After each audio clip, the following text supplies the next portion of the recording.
Blog Talk Radio.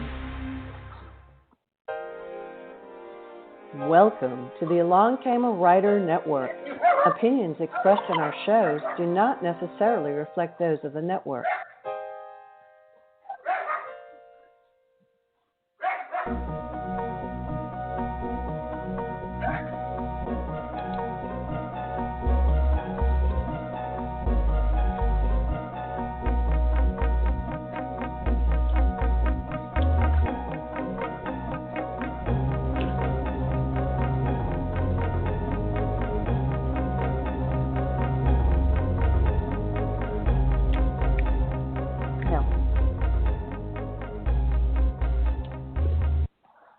Welcome to Chat Noir, Mystery and Suspense. I'm your host, Linda Kozar. If you heard a dog barking in the back, that's my dog, Gypsy, and she says hello this morning. Let me clue you in on our show today. My guest, there she goes again. My guest is a close friend of mine, author Janice Thompson. She's a versatile author who writes both fiction and nonfiction, rom-coms, mysteries, historicals, children's books, you name it. She hasn't written science fiction yet, but you wait. She'll get to it. Nope. She says no, but we'll see. She's an award-winning author, and she also writes under the pseudonym Janice Hanna. She got her start in the industry writing screenplays and musical comedies for the stage. She's published over 100 books. I don't know, what's the last count on that, Janice? 112? 112. It's and growing. For the Christian market, crossing genre lines to write cozy mysteries, historicals, romances, nonfiction books, devotionals, and more. And she really enjoys writing the lighthearted comedic tales because she loves to make readers laugh. She was named the 2008 Mentor of the Year for ACFW, the American Christian Fiction Writers. And she's passionate about her faith and does all she can to share the joy of the Lord. And she's fostering dogs too, and she has one right beside her right now who's struggling to breathe. And if you have a moment, please pray for this pup. Little Pico is her name. Okay, so welcome to the show. Thank you. Thanks for being here. So we're going to talk about your latest books, but let's talk about your mysteries first.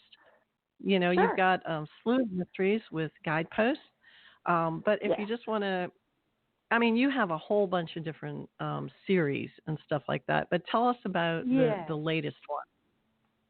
Sure. So I've actually worked on 3 completely different series for Guidepost. One is set in Martha's Vineyard, and that's the one I'm probably going to be talking about most today. One is set in Lancaster County in the Amish country, which is about, maybe 45 minutes from where my sister lives in Pennsylvania. And then the third one is set in Marietta, Ohio, and it's about the Underground Railroad. Oh, cool. So, now, Was it hard? Was it hard to write about the Amish community? Was it hard to write about that? Did you have to educate yourself before? Yeah, I'd only done one other Amish-themed book before, and it was about somebody leaving the Amish lifestyle, which was really about as far as I could go into the whole Amish thing. So the good thing about this particular series is the characters don't have to be Amish to we create a mystery that's set in Lancaster County, but it doesn't have to be Amish people involved in the story. So the way it works with Guidepost is they give you the setup. They give you the primary POV characters, point of view characters, and then you have multiple authors in the series. So, for example, I might write book 2, and I might not write another book until book 9, and then I might, write in the teens. And they'll have about 26 to 28 books per series. So I usually get about 3, possibly 4, depending on where I fall in line. In each boy. Now, how do you handle that? Lot. I mean, keeping up with all the changes in between books. Yeah, how do I handle it? I handle it not well. Because I have ADD and I am like all over the place. So here's the craziest part of all. One of the hardest things they ever asked me to do was to fill in for another author in a series that I was not familiar with, and it was a Marietta, Ohio story about the Underground Railroad. Well, I've never been to Marietta, Ohio, and they were already 14 books into this series, and I hadn't read one of them. Oh, boy. So you can imagine the cast of characters was like hundreds of people, and all the other authors knew the town, they knew the characters, they knew the plot line, they had already created all of these very intricate mystery ideas, and then along comes Janice, and I'm like, And you have what to do I do? flow. You have to flow with the previous books, you know. Oh, so that's got to be. Yes, you absolutely do. You absolutely Wow. do. And here's another interesting thing. So you might be in the point of view of one of the three main characters in this book, but maybe in my next book I'm in the point of view of a different main character. So you don't just have to get to know one or two. You have to know them all. You have to know them all well.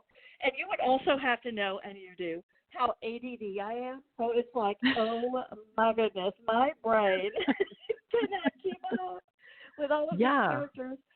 And then to complicate things, I'm working on the Lancaster book. At the same time, I'm doing the Ohio edits. So I'm like, oh, where am I now? Where am I today? Oh, I'm in Ohio. No, wait, I'm in Pennsylvania. Oh, wait, I'm still on Martha's Vineyard. No, I'm just launching the one on Martha's Vineyard. I'm editing the one from Ohio. No, wait, I'm writing the one from Ohio. Oh, my gosh. This crazy ADD girl can barely keep up. But for whatever reason, I have found some favor with these precious people at Guidepost, and they just keep knocking on my door like I'm doing a good job. Well, you know, at least, you know, the characters don't have to be Amish in the Lancaster one. I would be terrible at being Amish and having to pin my clothes up instead of button them. I'm thankful for buttons. That is God's gift to us. And I would be a pincushion if I'd always be sticking myself. But, so the three main characters are Mennonite in that series, and so there's a little bit more leniency. Oh, so they have electric lights and all that. That's good. So first of all, now for our readers who don't know, I mean, for the most part, in your books, you don't do the killy, stabby stuff kind of mysteries. Only one. You do, you do mostly cozy mysteries. So what makes a cozy mystery so cozy? Well, first of all, whatever the whodunit situation is, it happens off stage, and it usually happens very close to the beginning of the book, and there's nothing graphic shown. So unlike turning on, say, a suspense movie on TV where you see all the blood and gore, you might have a situation where someone goes missing, for example, or in one of my Martha's Vineyard stories, a very expensive antique car goes missing, So, but it happens off stage. So you're not actually watching it happen. Well, of course you're not watching it happen because then you would know who did it, right? So what makes it cozy is it's the kind of thing that, you can sit and sip your hot tea and crochet while you're reading it, and you're not terribly bothered or terrified while you're reading the book. But even if even if a murder's involved, they don't show anything. Absolutely not. One of my stories, and it was the very first Martha's Vineyard story, took place both in the past and in the present. So the present day characters were trying to figure out who had murdered somebody, 90 years prior. So I will not tell you how I killed off that character, but it was quite unique, I must say. Don't ruin it. Don't ruin it for the readers. I won't. So what makes for a good mystery, do you think? Some of the elements so our readers can know. I think first of all, you've got to have a point of view character that the reader connects with. So usually the reason that they go with women in a cozy is because the readers of the cozy mysteries are primarily female. So you take a woman who's fairly ordinary, because you don't want her to be this, rock star sleuth, because then the reader wouldn't relate to her. She just has to be like them, like the reader. And then you've got to throw her into this situation where she is so out of her element that she has absolutely no choice but to get involved in the story. For some reason, she personally feels a call to get involved in the story. Maybe someone she loves is being falsely accused. Maybe something that she loves has been stolen. But she always finds herself thrust into this very overwhelming situation, and she works alongside the police, sometimes not very well. Sometimes she does more than the police. But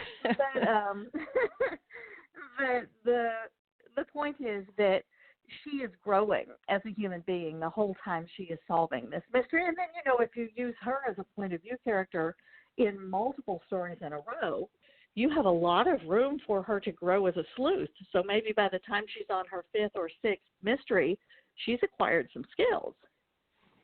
Well, don't you think, women are good, women are like natural sleuths, especially if you're a mom, because you can tell when your kid is lying, and you want to know who took the candy out of the cookie jar, candy out of the candy jar or the cookie jar, when they say they didn't. So we're pretty good, Absolutely. Yeah. And I'm a grandmother of 9, so I have 9 grandchildren, right? So anytime something goes wrong, I'm like, okay, who did it? And they'll give me that blank stare. I just look at all of them down the line, and I'm like, okay, number 4, it's you. I can tell from the look on your face. Yes. Definitely. So it's a natural thing with moms. We're sleuths, I think. Yep. So tell us about the latest mysteries. Tell us about those 3 series you mentioned. Sure. Okay. So the latest one that I am working on right now is Lancaster County, which is the one that is set in a town called Bird in Hand, which I think is a very unique and interesting name for a town. I know the Amish named it a very long time ago, in Lancaster County, Pennsylvania, which is, oh my goodness, one of the most gorgeous places you could ever visit. I've been several times with my sister who lives nearby, as I said. But anyway, basically the scenario is this. There are 3 sisters, Mary, Martha, and Elizabeth, of course, and they're Mennonite, and they live in a very large farmhouse on farmland that belonged to their family, but their parents are now deceased. And they have a shop called Secondhand Blessings that is on the property.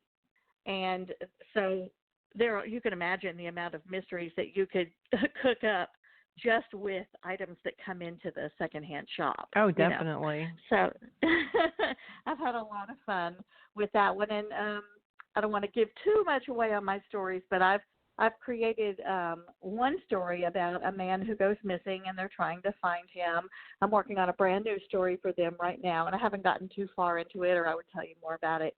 So that's the Lancaster County one. And then the Marietta, Ohio one, because I came into that one late, I was like, what can I do to make it look like I know what, like I belong in this group? Without taking a trip there. Right. So just write what you know. That's what they tell you. So my very first book in that series was actually about a baking competition. And you know me, I'm a baker. I've run a bakery out of my home. So I thought, well, I don't know that much about what's going on in the rest of the stories, but I know baking.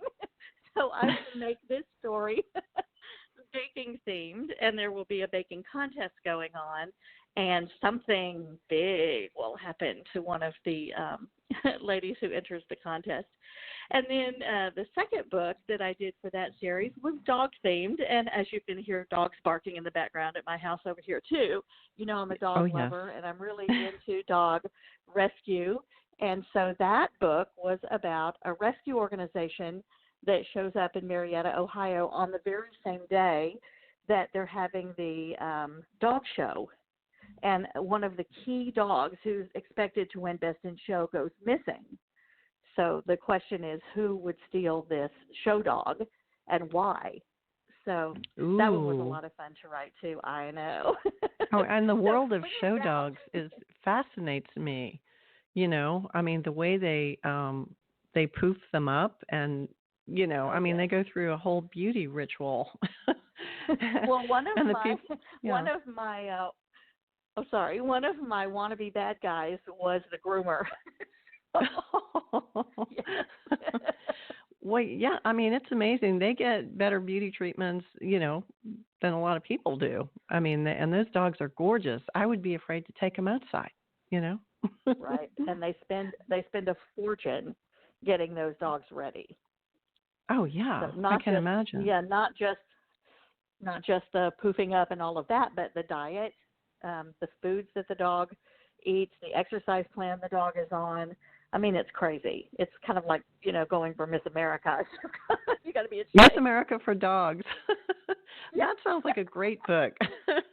Well, I want to take some time from the mysteries to talk about your another book that just came out called Just Roll With It.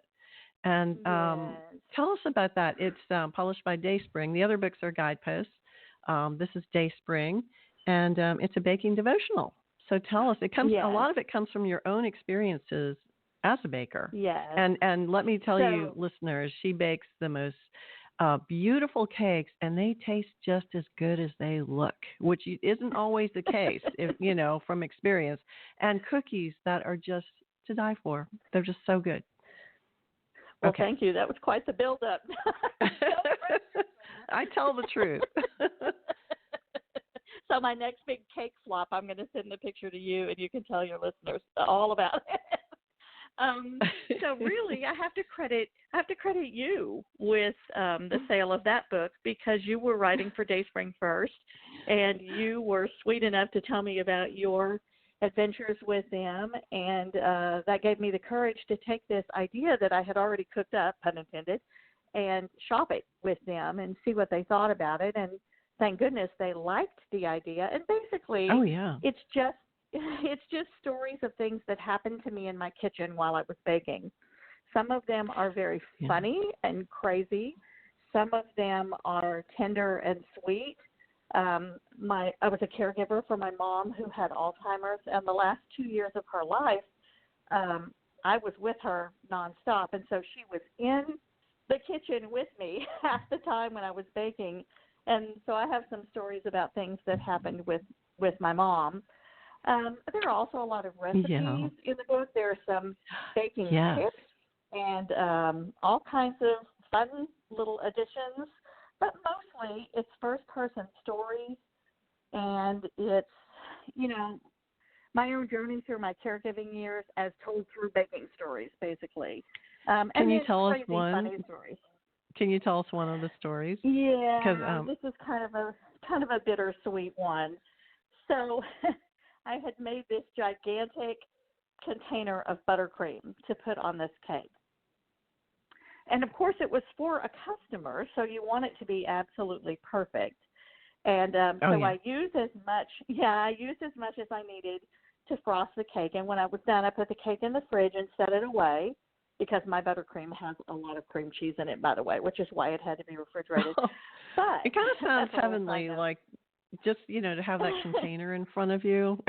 Oh, girl. And the well, spoon. that's kind of where this story takes its twist, because I got finished, and I had probably about a cup or two of buttercream left in the bottom of my mixing bowl.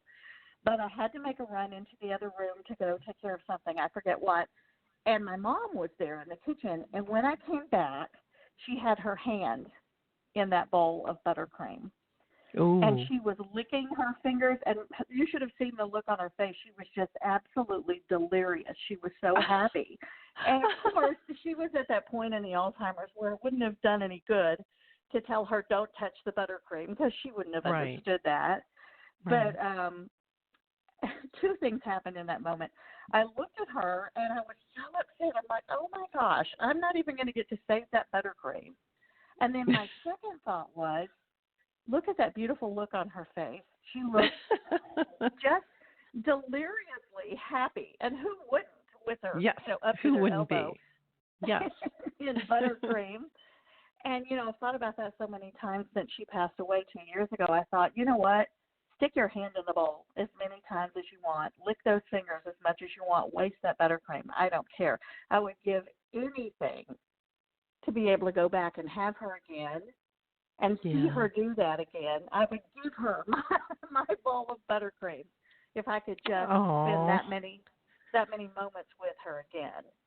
Yeah. So it helps you put things in perspective on this side of it, because she's not here to stick her hand in the buttercream anymore. And I wish she was. Yeah. Oh, that's a great story. And it's, true stories are the best. I mean, a great basis for devotionals because, it's sharing little pieces of your life and how God spoke to you through those experiences. So that's wonderful. And not to mention the recipes. What are some of the recipes you have in there? You have cookie recipes, cake recipes. So I've got and biscuits too, right? Yes. So I've got all mostly sweet stuff because that's what I do. I'm known for cakes and cookies, and so of course I've got my sugar cookie recipe, and I talk at length in one of the devotions about how long it took me to come up with the perfect sugar cookie recipe. Because when you do sugar cookies, you've got to have something that is soft enough that you can break it, and it's got that wonderful texture on the inside, but it's got to be firm enough that it holds its shape and it doesn't fall off its edges. And a typical sugar cookie would fall off its edges, and so you couldn't paint it.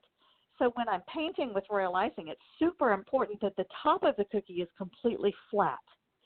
So, and yours are thicker. Some cookies, everybody's gone through mishaps in baking cookies. Usually the edges get too brown but yours are like, they hold their shape, And that's because I worked for weeks, literally. And I did recipe after recipe after recipe, just trying again. Okay, this one's too soft. Okay, this one's too firm. Okay, this one's too hard. Okay, this one's too soft. I mean, whatever. I just kept trying until I finally came up with what I thought was perfect. And so you'll probably laugh when you hear this, but one of the things that sets my sugar cookie recipe apart from some of the others is that I use a lot of powdered sugar in it as well as granulated sugar, which I think helps with the texture. But then I also use paint sticks for rolling. And let me see if I can explain that.